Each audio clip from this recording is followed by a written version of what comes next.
Good news. ಇದುವರೆಗೂ ಕೂಡ ಕಳೆದ 2 ತಿಂಗಳಿನಿಂದ ಗೃಹಲಕ್ಷ್ಮಿಯರು ಕಾಯ್ತಾ ಇದ್ರಲ್ವಾ. ಸೊ ಇಂದು 1,22,00,000 ಫಲಾನುಭವಿಗಳಿಗೆ ಹಣ ಬಿಡುಗಡೆ ಆಗ್ತಾ ಇದೆ. ಇಂದಿನಿಂದ ಪ್ರಾರಂಭ ವೀಕ್ಷಕರೇ 12ನೇ ಕಂತಿನ ಹಣ ಬಿಡುಗಡೆ ಆಗ್ತಾ ಇದೆ.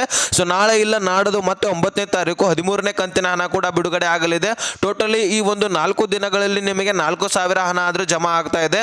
ಸೊ ಈಗ ಸದ್ಯಕ್ಕೆ 18 ಜಿಲ್ಲೆಗಳಿಗೆ ಮೊದಲನೇದಾಗಿ ಈ ಒಂದು 18 ಜಿಲ್ಲೆಗಳಿಗೆ ಬಿಡುಗಡೆ ಆಗ್ತಾ ಇರುವಂತದ್ದು ಈ ಒಂದು 12ನೇ ಕಂತಿನ ಹಣ. ಮುಖ್ಯವಾಗಿ ನೀವು ಏನಪ್ಪಾ ತಿಳ್ಕೊಬೇಕಂದ್ರೆ ಒಂದು 18 ಜಿಲ್ಲೆಗಳನ್ನ ತಿಳ್ಕೊಬೇಕಾಗತ್ತೆ. ಯಾಕಂದ್ರೆ ಒಂದು 18 ಜಿಲ್ಲೆಗಳಲ್ಲಿ ನಿಮ್ಮ ಜಿಲ್ಲೆನೂ ಕೂಡ ಆಗಿದ್ರೆ ನಿಮ್ಮ ಖಾತೆಗೂ ಕೂಡ ಹಣ ಜಮಾ ಆಗುವಂತಹ ಚಾನ್ಸಸ್ ಇದೆ. ಸೊ ಹೀಗಾಗಿ ತುಂಬಾನೇ ಇಂಪಾರ್ಟೆಂಟ್ ಹಾಗೂ ಇಂಟ್ರೆಸ್ಟಿಂಗ್ ಆದಂತಹ ಮಾಹಿತಿ ಇದೆ. ಸೊ ಲಕ್ಷ್ಮೀ ಹೆಬ್ಬಾಳ್ಕರ್ ಅವರು ಏನು ಅಪ್ಡೇಟ್ ಕೊಟ್ಟಿದ್ದಾರೆ, ಸೊ ಕೆಲವೊಂದಿಷ್ಟು ಫಲಾನುಭವಿಗಳು ನಂಬೋದಿಲ್ಲ, ಅದಕ್ಕೋಸ್ಕರ ಲೈವ್ ಪ್ರೂಫ್ ಆಗಿ ನಿಮಗೆ ಕ್ಲಿಪ್ ಸಮೇತ ತಿಳಿಸ್ಕೊಡ್ತೀನಿ. ಸೊ ಒಂದೊಂದಾಗಿ ಪಿನ್ ಟು ಪಿನ್ ಮಾಹಿತಿಯನ್ನು ತಿಳಿತಾ ಹೋಗೋಣ. ಸೊ ವಿಡಿಯೋನ ಕಂಪ್ಲೀಟ್ ಆಗಿ ನೋಡಿ. ಚಾನಲ್ಗೆ ಸಬ್ಸ್ಕ್ರೈಬ್ ಮಾಡಿಲ್ಲ ಅಂದ್ರೆ ದಯವಿಟ್ಟು ಬೇಗನೆ ಸಬ್ಸ್ಕ್ರೈಬ್ ಮಾಡ್ಕೊಳ್ಳಿ. ವಿಡಿಯೋಕ್ಕೆ ಒಂದು ಲೈಕ್ ಕೊಟ್ಬಿಟ್ಟು ವಿಡಿಯೋನ ನೋಡ್ಲಿಕ್ಕೆ ಸ್ಟಾರ್ಟ್ ಮಾಡಿ. ಈಗ ಡೈರೆಕ್ಟ್ ಆಗಿ ಟಾಪಿಕ್ ಕಳೆದ 2 ತಿಂಗಳಿನಿಂದ ಗೃಹಲಕ್ಷ್ಮಿಯರು ಈ ಒಂದು 12ನೇ ಕಂತಿನ ಹಣ ಇಂದು ಜಮಾ ಆಗತ್ತೆ, ನಾಳೆ ಜಮಾ ಆಗತ್ತೆ. ಸೊ ಇವಾಗಾದ್ರೂ ಜಮಾ ಆಗತ್ತಾ? ಗಣಪತಿ ಹಬ್ಬಕ್ಕೂ ಕೂಡ ಜಮಾ ಆಗಲಿಲ್ಲ ಅಂತ ಕಾಯ್ತಾ ಇದ್ರಿ. ಈಗ ಈ ಒಂದು ನವರಾತ್ರಿ ಹಬ್ಬಕ್ಕೆ ಲಕ್ಷ್ಮೀ ಹೆಬ್ಬಾಳ್ಕರ್ ಅವರು ಗೃಹಲಕ್ಷ್ಮಿಯರಿಗೆ ಖುಷಿ ಆಗ್ಲಿ ಅಂತ, ಅವರಿಗೆ ಹಬ್ಬ ಮಾಡಲಿಕ್ಕೆ ಒಂದು ಅವಕಾಶ ಒಳ್ಳೆಯದ ಒಂದು ಹಣ ಹೆಲ್ಪ್ ಆಗತ್ತೆ ಅಂತ ಹೇಳಿ ಈ ಒಂದು 4,000 ಹಣವನ್ನ ಬಿಡುಗಡೆ ಮಾಡ್ತಾ ಇದ್ದಾರೆ. ಒಂದು ನವರಾತ್ರಿ ಒಳಗಾಗಿನೇ ಟೋಟಲಿ ನಿಮಗೆ 4,000 ಹಣ ಜಮಾ ಆಗುವ ಹಾಗೆ ಮಾಡ್ತಾ ಇರುವಂತದ್ದು ಲಕ್ಷ್ಮೀ ಹೆಬ್ಬಾಳ್ಕರ್ ಅವರು. ಸೊ ಅದಕ್ಕಾಗಿ ಈಗ 7ನೇ ತಾರೀಕು 12ನೇ ಕಂತಿನ ಹಣ ಬಿಡುಗಡೆ ಮಾಡಿದ್ರೆ, ಅಂದ್ರೆ ಇಂದು 12ನೇ ಕಂತಿನ ಹಣ ಬಿಡುಗಡೆ ಮಾಡಿದ್ರೆ, ಸೊ ಮತ್ತೆ ನಾಳೆ ಒಂದು ದಿವಸ ಗ್ಯಾಪ್ ಬಿಡ್ತಾರೆ, ಮತ್ತೆ ನಾಡ್ದು ಏನ್ ಮಾಡ್ತಾರೆ 13ನೇ ಕಂತಿನ ಹಣ ಬಿಡುಗಡೆ ಮಾಡ್ತೇವೆ ಅಂತ ಹೇಳಿದ್ದಾರೆ. ಈಗಾಗಲೇ ಹಣಕಾಸು ಇಲಾಖೆನೂ ಕೂಡ ಫಂಡ್ ರಿಲೀಸ್ ಮಾಡಿರುವಂತದ್ದು. ಈಗ ಟೋಟಲಿ 5,000 ಕೋಟಿ ಆದರೂ ಹಣ ಬಿಡುಗಡೆ ಮಾಡಿದೆ ಅಂತ. ಯಾಕಂದ್ರೆ ಒಂದು ಕಂತಿಗೆ ಹಣ 2,500 ಕೋಟಿ ಆದರೂ ಹಣ ಬೇಕಾಗತ್ತೆ. ಒಂದು ತಿಂಗಳ ಹಣ ನಿಮಗೆ ಬಂದು ಮುಟ್ಟಬೇಕಂದ್ರೆ ಕರ್ನಾಟಕದಾದಂತಹ ಎಲ್ಲ ಫಲಾನುಭವಿಗಳಿಗೆ ಟೋಟಲ್ 1,22,00,000 ಫಲಾನುಭವಿಗಳಿದಾರಂತೆ. ಸೊ ಅವರೆಲ್ಲರಿಗೂ ಕೂಡ ಮುಟ್ಲಿಕ್ಕೆ ಒಂದು 2,400 ಕೋಟಿ ಆದರೂ ಬೇಕೇ ಬೇಕು ಅಂತ ಅಪ್ಡೇಟ್ ಕೊಟ್ಟಿರುವಂತದ್ದು. ಸೊ 2,400 ಕೋಟಿ ಹಣ ಒಂದು ಕಂತಾದ್ರೆ ಇನ್ನೂ 2,400 ಅಥವಾ 500 ಕೋಟಿ, ಟೋಟಲ್ 5,000 ಕೋಟಿವರೆಗೂ ಕೂಡ ಹಣ ಬಿಡುಗಡೆ ಆಗಿದೆ ಅಂತ ಮಹಿಳಾ ಮತ್ತು ಮಕ್ಕಳ ಅಭಿವೃದ್ಧಿ ಇಲಾಖೆಗೆ. ಸೊ ಅಲ್ಲಿಂದ ಏನ್ ಮಾಡ್ತಾರೆ, ಡೆಬಿಟಿಗೆ ಟ್ರೆಜರಿಗೆ ಪುಷ್ ಮಾಡಿಬಿಟ್ರೆ ಸಾಕು, ಅಲ್ಲಿಂದ ಬ್ಯಾಂಕ್ಗಳು ಅಪ್ಡೇಟ್ ಮಾಡ್ಕೋಬೇಕಾಗತ್ತೆ. ಈಗ ಸದ್ಯಕ್ಕೆ ಬ್ಯಾಂಕ್ಗಳು ಅಪ್ಡೇಟ್ ಮಾಡಿಕೊಂಡು ನಿಮ್ಮೆಲ್ಲರ ಖಾತೆಗೆ ಒಂದು ಹಣವನ್ನ ಜಮಾ ಮಾಡುವಂತಹ ಕೆಲಸವನ್ನು ಮಾಡ್ತಾ ಇರುವಂತದ್ದು ಇವತ್ತಿನ ಹಿಡ್ಕೊಂಡು ಸ್ಟಾರ್ಟ್ ಆಗತ್ತೆ. ಸೊ ಇನ್ನೊಂದು ನಿಮಗೆ ಮುಖ್ಯವಾಗಿರುವಂತಹ ವಿಷಯ ಹೇಳ್ಬೇಕಪ್ಪ ಅಂದ್ರೆ, ಸೊ ಇವತ್ತೇ ನಿಮ್ಮೆಲ್ಲರ ಖಾತೆಗೆ ಆಲ್ಮೋಸ್ಟ್ ಟೋಟಲ್ 1,22,00,000 ಫಲಾನುಭವಿಗಳಿಗೆ ಜಮಾ ಆಗೋದಿಲ್ಲ ಹಣ. ಸೊ ಇಲ್ಲಿ ತಿಳ್ಕೊಳ್ಳಿ, ಕೆಲವೊಂದ್ರೆ ಇವತ್ತು ಒಂದು ಸ್ವಲ್ಪ 20% ಫಲಾನುಭವಿಗಳಿಗೆ ಜಮಾ ಆದ್ರೆ ಮತ್ತೆ ನಾಳೆ 20% ಫಲಾನುಭವಿಗಳಿಗೆ, ಈ ರೀತಿ ಜಿಲ್ಲಾ ವೈಸು ಹಂತವಾಗಿ ಜಮಾ ಆಗ್ತಾ ಹೋಗುತ್ತೆ. ಒಟ್ಟಿಗೆ ಎಲ್ಲರ ಖಾತೆಗೆ ಜಮಾ ಆಗೋದಿದ್ರೆ ಸೊ ಇಂದು ಎಲ್ಲರಿಗೂ ಕೂಡ ಮುಕ್ತಾಯವಾಗ್ತಾ ಇತ್ತು. ಇವರು ಲಕ್ಷ್ಮೀ ಹೆಬ್ಬಾಳ್ಕರ್ ಅವರು ಮೊದಲೇ ಒಂದು ವಿಡಿಯೋದಲ್ಲಿ ನಿಮಗೆ ತಿಳಿಸ್ಕೊಟ್ಟಿದ್ದೀನಿ, ಒಂದು ನ್ಯೂಸ್ ನಲ್ಲಿ ಕೂಡ ಒಂದು ಹೇಳಿದ್ದಾರೆ. ಸೊ ಲೈವ್ ಪ್ರೂಫ್ ಆಗಿ ಏನಪ್ಪಾ ಅಂದ್ರೆ, ಈಗ ನೋಡಿದಿರ ನೀವು, ಸರ್ಕಾರದ ಕೆಲಸ ಹೇಗಿರುತ್ತೆ, ಒಂದು ತಿಂಗಳಾದ್ರೂ ಒಂದು ಟೈಮ್ ಬೇಕೇ ಬೇಕು. ಈಗ ರೈತರಿಗೇನೆ ಒಂದು ಸಬ್ಸಿಡಿ ಮುಖಾಂತರ ಹಣ ಕೊಡ್ಬೇಕಂದ್ರೆ ಎಷ್ಟೊಂದು ಟೈಮ್ ಹತ್ತತ್ತೆ, ಅವರಿಗೆ ಹಣ ಹಾಕ್ಬೇಕಂದ್ರೆ ಒಂದು ತಿಂಗಳಾದ್ರೂ ಬೇಕಾಗತ್ತೆ. ಅಲ್ದಾಡಿ ಎಲ್ಲ ಡಾಕ್ಯುಮೆಂಟ್ಸ್ಗಳನ್ನ ಕ್ಲಿಯರ್ ಮಾಡ್ಕೊಂಡ ತಕ್ಷಣ ಹಣ ಹಾಕುವಂತಹ ಸಾಧ್ಯತೆ ಇರುತ್ತೆ.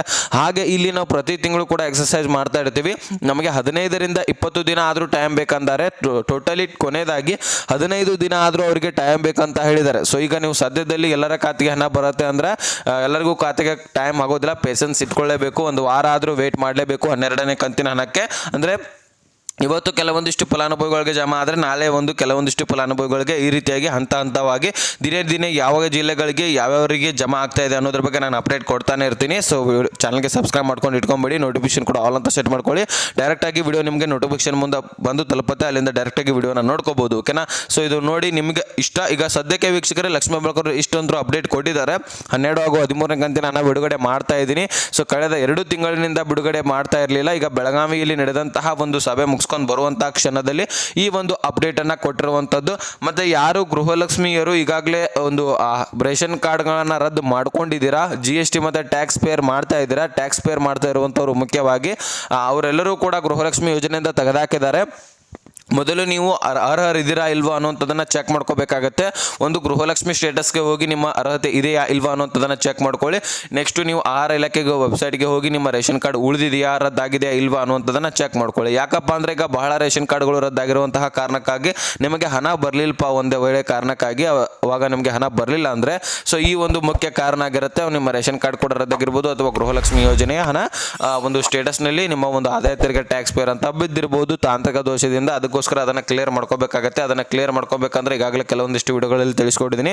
ಹಿಂದಿನ ವಿಡಿಯೋಗಳನ್ನು ಒಂದು ಸ್ವಲ್ಪ ಚೆಕ್ಔಟ್ ಮಾಡ್ಕೊಳ್ಳಿ, ಗೊತ್ತಾಗ್ಬಿಡುತ್ತೆ. ಮತ್ತು ಈಗ ಮುಖ್ಯವಾಗಿ ವೀಕ್ಷಕರೇ, ನಿಮಗೆ ಈಗ 18 ಜಿಲ್ಲೆಗಳನ್ನು ನಾನು ತಿಳಿಸ್ಕೊಡ್ತೀನಿ. ಅದಕ್ಕಿಂತ ಇಂಪಾರ್ಟೆಂಟ್ ಇನ್ನೊಂದು ಅಪ್ಡೇಟ್ ಇದೆ.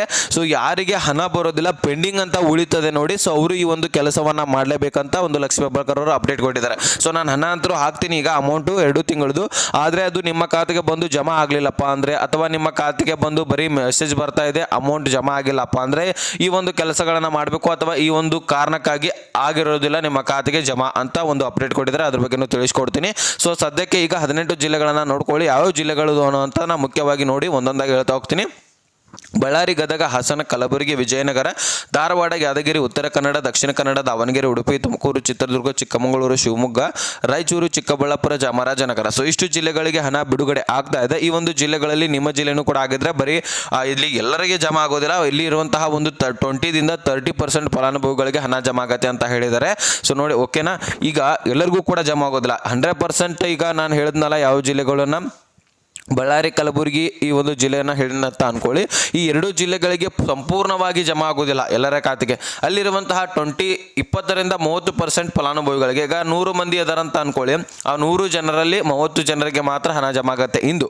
ಸೊ ಮತ್ತೆ ನಾಳೆ ಯಾವ ಜಿಲ್ಲೆಗಳಿರ್ತಾವೆ ನೋಡಿ, ಆ ಒಂದು ಜಿಲ್ಲೆಗಳಲ್ಲಿ 30 ಜನರಿಗೆ, ಈ ರೀತಿ ಹಂತವಾಗಿ ಎಲ್ಲರಿಗೂ ಕೂಡ ಎಲ್ಲ ಜಿಲ್ಲೆಗಳಲ್ಲಿ ಕೂಡ ಸ್ವಲ್ಪ ಸ್ವಲ್ಪ ಫಲಾನುಭವಿಗಳಿಗೆ ಹಂತವಾಗಿ ಹಣವನ್ನು ಜಮಾ ಮಾಡುವಂತಹ ಕೆಲಸವನ್ನು ಮಾಡ್ತಾ ಇದ್ದಾರೆ. ನೀವು ಹಿಂದೆ ಎಲ್ಲರಿಗೂ ಖಾತೆಗೆ ಜಮಾ ಆಗುತ್ತೆ, ಅಥವಾ ಇಂದು ನಮಗೆ ಜಮಾ ಆಗಿಲ್ಲ, ಫೇಕ್ ನ್ಯೂಸ್ ಹೇಳ್ತಾ ಇದ್ದಾರೆ ಅಂತ ಅನ್ಕೋಬಹುದು. ನಿಮ್ಮ ಇಷ್ಟ, ಯಾಕಂದರೆ ಈಗಾಗಲೇ ಅವರು ಅಪ್ಡೇಟ್ ಕೊಟ್ಟಿದ್ದಾರೆ. ಸೊ ಲೈವ್ ಪ್ರೂಫ್ ಆಗಿ ಈಗ ಹಿಂದೆ 2-3 ವಿಡಿಯೋಗಳಲ್ಲಿ ತಿಳಿಸ್ಕೊಟ್ಟಿದ್ದೀನಿ. ಸೊ ಲೈವ್ ಪ್ರೂಫ್ ಆಗಿ ನೀವು ಮತ್ತೆ ಫೇಕ್ ನ್ಯೂಸ್ ಅಂದರೆ ನಾವೇನು ಮಾಡ್ಲಿಕ್ಕೆ ಬರೋದಿಲ್ಲ. ಬೇಕಾದರೆ ಈ ಒಂದು ವಿಡಿಯೋ ಕೊನೆಯಲ್ಲಿ ಕ್ಲಿಪ್ ಸಮೇತ ನಿಮಗೆ ತೋರಿಸ್ಕೊಡ್ತೀನಿ, ಕ್ಲಿಪ್ ಕೂಡ ತೋರಿಸ್ತೀನಿ. ಆ ಒಂದು ಕ್ಲಿಪ್ ನೋಡಿದ್ರೆ ನಿಮಗೆ ಗ್ಯಾರಂಟಿ ಬರುತ್ತೆ, ಯಾಕಂದರೆ ಹೊಸ ವೀಕ್ಷಕರು ಕೂಡ ಇರ್ತಾರೆ, ನಿಮಗೆ ಕನ್ಫರ್ಮ್ ಆಗಬೇಕಲ್ವಾ, ಅದಕ್ಕೋಸ್ಕರ. ಈಗ ನಿಮಗೆ ಬಿಗ್ ಅಪ್ಡೇಟ್ ಏನಪ್ಪ ಅಂದರೆ, ಈಗ ಬಹಳಷ್ಟು ಫಲಾನುಭವಿಗಳಿಗೆ ಮೆಸೇಜ್ ಬರ್ತಾ ಇದೆ, ಆದರೆ ಅಕೌಂಟ್ಗೆ ಜಮಾ ಆಗ್ತಾ ಇಲ್ಲ ಹಣ ಅಂತ ಕೇಳ್ತಾ ಇದ್ರಿ. ಸೊ ಬಹಳಷ್ಟು ಜನ EMI ಮುಖಾಂತರ ಸಾಲಗಳನ್ನು ಮಾಡಿರ್ತೀರಾ, ಓಕೆನಾ. ಸೊ ಸಾಲ ಬ್ಯಾಂಕ್ಗಳಲ್ಲಿ ಸಾಲ ಮಾಡಿರ್ತೀರಾ, ಅಥವಾ EMI ಮುಖಾಂತರ ವಸ್ತುಗಳನ್ನು ಖರೀದಿ ಮಾಡಿರ್ತೀರಾ. ಈ ರೀತಿ ಟ್ರೀಸ್ ಆಗಿರಲಿ, ಟೆಜರಿ ಆಗಿರಲಿ, ಫ್ರಿಜ್ ಆಗಿರಲಿ, ಸೋಫಾ ಆಗಿರಲಿ, ಈ ರೀತಿ ಕಂಪ್ಯೂಟರ್ ಆಗಿರಲಿ, ಮೊಬೈಲ್ ಆಗಿರಲಿ, ಈ ರೀತಿ ವಸ್ತುಗಳನ್ನು ಖರೀದಿ ಮಾಡಿರ್ತೀರ. ಅವಾಗ ನಿಮಗೆ EMI ತುಂಬಲಿಕ್ಕೆ ಹಣ ಇರೋದಿಲ್ಲ, ಹಾಗೆ ಪೆಂಡಿಂಗ್ ಉಳಿದ್ಬಿಟ್ಟಿರುತ್ತೆ. ಅವಾಗ ಏನು ಮಾಡ್ತಾರೆ ಬ್ಯಾಂಕ್ನವರು, ಗೃಹಲಕ್ಷ್ಮಿ ಅಂತಹ ಮತ್ತು ಅನ್ನಭಾಗ್ಯ ಅಂತಹ ಒಂದು ಹಣ, ಗೌರ್ಮೆಂಟ್ನಿಂದ ಪಿಂಚಣಿ ಸೌಲಭ್ಯ ಆಗಿರಲಿ, ಇಂತಹ ಹಣಗಳು ಬಂದ ತಕ್ಷಣ ಅಲ್ಲಿಂದ ಕಟ್ ಮಾಡ್ಕೊಂಡ್ಬಿಡ್ತಾರೆ ಕಂತುಗಳನ್ನು. ಆವಾಗ ನಿಮಗೆ ಗೊತ್ತಾಗೋದಿಲ್ಲ, ಮೆಸೇಜ್ ಮಾತ್ರ ಬಂದಿದೆ ಅಂತ ಅನ್ಕೋತೀರಾ. ಇನ್ನು ಕೆಲವೊಂದಿಷ್ಟು ಫಲಾನುಭವಿಗಳಿಗೆ ಹೇಗಾಗುತ್ತೆ ಅಂದರೆ, ಇದು ಕ್ಲಿಯರ್ ಆಗಿ ತಿಳ್ಕೊಳ್ಳಿ. ಬಹಳಷ್ಟು ಮಹಿಳಾ ಫಲಾನುಭವಿಗಳದ್ದು ಬ್ಯಾಂಕ್ ಅಕೌಂಟು ಚಾಲ್ತಿಯಲ್ಲಿಲ್ಲ. ಬಹಳಷ್ಟು ಗೃಹಲಕ್ಷ್ಮಿಯರ, ಟೋಟಲ್ ಆಗಿ ಹೇಳ್ಬೇಕಂದ್ರೆ ಗೃಹಲಕ್ಷ್ಮಿಯರ ಒಂದು ಹಳ್ಳಿಯಲ್ಲಿರುವಂತಹ ಮುಖ್ಯವಾಗಿ ಗೃಹಲಕ್ಷ್ಮಿಯರ ಅಕೌಂಟ್ಗಳು ಒಂದು ಚಾಲ್ತಿಯಲ್ಲಿಲ್ಲ. ಆ ಒಂದು ಕಾರಣಕ್ಕಾಗಿ ಅವ್ರು ಏನು ಮಾಡ್ತಾ ಇದ್ದಾರೆ, ಈಗ ಒಂದು ಬ್ಯಾಂಕ್ಗಳು ಡೆಡ್ ಅಕೌಂಟ್ ಅಂತ ಕ್ರಿಯೇಟ್ ಆಗಿಬಿಟ್ಟಿರುತ್ತೆ. ಈಗ ನೋಡಿ, ಬ್ಯಾಂಕ್ದವ್ರು ಏನು ಮಾಡಿರ್ತಾರೆ, ಡೆಡ್ ಅಕೌಂಟ್ ಅಂತ ಕ್ರಿಯೇಟ್ ಮಾಡಿರ್ತಾರೆ, ಅಮೌಂಟ್ ಹಾಕೋದು ತೆಗೆಯೋದು ಮಾಡಿರೋದಿಲ್ಲ, ಹೀಗಾಗಿ ಆ ಅಕೌಂಟ್ ಯಾರು ಯೂಸ್ ಮಾಡೋದಿಲ್ಲ ಅಂತ ಹೇಳಿಬಿಟ್ಟು ಡೆಡ್ ಅಕೌಂಟ್ ಅಂತ ಒಂದು ಹೋಗಿಬಿಟ್ಟಿರುತ್ತೆ. ಅದಕ್ಕೋಸ್ಕರ ಆ ಒಂದು ಅಕೌಂಟನ್ನು ನೀವು ವಾಪಸ್ಸಾಗಿ ಚಾಲ್ತಿ ಮಾಡಬೇಕಾಗತ್ತೆ. ಆ ಒಂದು ಅಕೌಂಟ್ನಲ್ಲಿ ಅಮೌಂಟು ಹಾಕೋದು ತೆಗೆಯೋದು ಒಂದು ಸಾರಿ ಆದರೂ ಮಾಡಿದ್ರೆ ಮತ್ತೆ ನಿಮಗೆ ಈ ಒಂದು ಹಣ ಬರುತ್ತೆ. ಅವಾಗ ನಿಮಗೆ ಪೆಂಡಿಂಗ್ ಏನು ಬರುತ್ತಲ್ಲ, ಪೆಂಡಿಂಗ್ ಉಳಿದಿರುತ್ತೆ ಒಂದು, ಮತ್ತು ನಿಮ್ಮ ಖಾತೆಗೆ ಏನು ಮೆಸೇಜ್ ಬಂದಿರುತ್ತೆ ನಿಮ್ಮ ಮೊಬೈಲ್ಗೆ, ಆದರೆ ನಿಮ್ಮ ಅಕೌಂಟ್ಗೆ ಹಣ ಜಮಾ ಆಗಿರೋದಿಲ್ಲ, ಅದು ಪೆಂಡಿಂಗ್ ಅಂತ ಉಳಿದ್ಬಿಟ್ಟು ವಾಪಸ್ಸಾಗಿ ಮಹಿಳಾ ಮತ್ತು ಮಕ್ಕಳ ಅಭಿವೃದ್ಧಿ ಇಲಾಖೆಗೆ ವಾಪಸ್ಸಾಗಿ ಹೋಗಿಬಿಟ್ಟಿರುತ್ತೆ ನಿಮ್ಮ ಹಣ. ಅದಕ್ಕೋಸ್ಕರ ಆ ರೀತಿ ಯಾರೂ ತಪ್ಪುಗಳನ್ನು ಮಾಡ್ಲಿಕ್ಕೆ ಹೋಗಬೇಡಿ. ಆದಷ್ಟು ಬೇಗ ನಿಮ್ಮ ಒಂದು ಅಕೌಂಟನ್ನು ರೆಡಿ ಮಾಡ್ಕೊಳ್ಳಿ.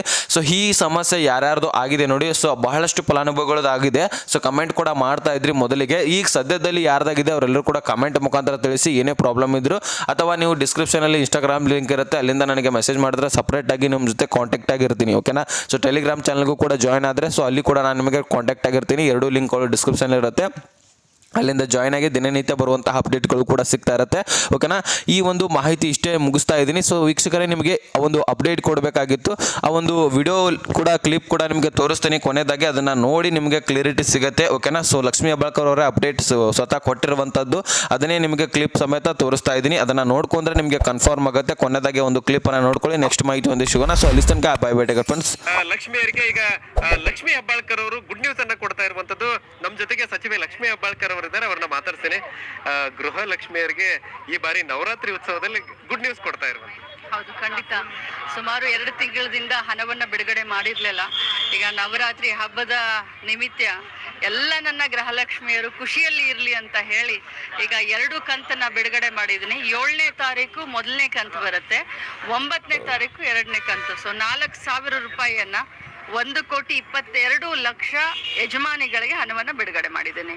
ಸೊ ಏನ್ ಹೇಳಕ್ ಇಷ್ಟಪಡ್ತೀರಿ ನವರಾತ್ರಿ ಹಬ್ಬದ ಒಂದೇನೋ ವಿಶೇಷ ಹೆಣ್ಮಕ್ಳಿಗೆ? ನಮ್ಮ ಭಾರತ ದೇಶ ಅಂತಂದ್ರೆ ಹಬ್ಬಗಳ ದೇಶ ಅಂತ, ಹಬ್ಬ ಹರಿದಿನಗಳ ದೇಶ. ಭಾರತದ ಸಂಸ್ಕೃತಿ ಅಂತಂದ್ರೆ ಬಹಳ ವಿಶೇಷವಾದಂತ ಸಂಸ್ಕೃತಿ. ನಾವು ಈ ಯೋಜನೆಯನ್ನ ಹೆಣ್ಮಕ್ಳು ಸ್ವಾವಲಂಬನೆಯ ಜೀವನ ಮಾಡ್ಲಿ ಅಂತ ಮಾಡಿದೀವಿ. ಸೊ ಆ ಹಣವನ್ನ ಸದುಪಯೋಗ ಪಡಿಸ್ಕೊಳ್ಳಿ, ಆ ದೇವಿಯ ಆಶೀರ್ವಾದಕ್ಕೆ ಪಾತ್ರರಾಗ್ಲಿ ಅಂತ ಹೇಳ್ತೀನಿ. 2 ಕಂತಲ್ಲಿ ಬಿಡುಗಡೆ ಆಗುತ್ತೆ. 2 ಕಂತಲ್ಲಿ ಅಂದ್ರೆ 7ನೇ ತಾರೀಕು ಜುಲೈದು ಬಿಡುಗಡೆ ಆಗುತ್ತೆ.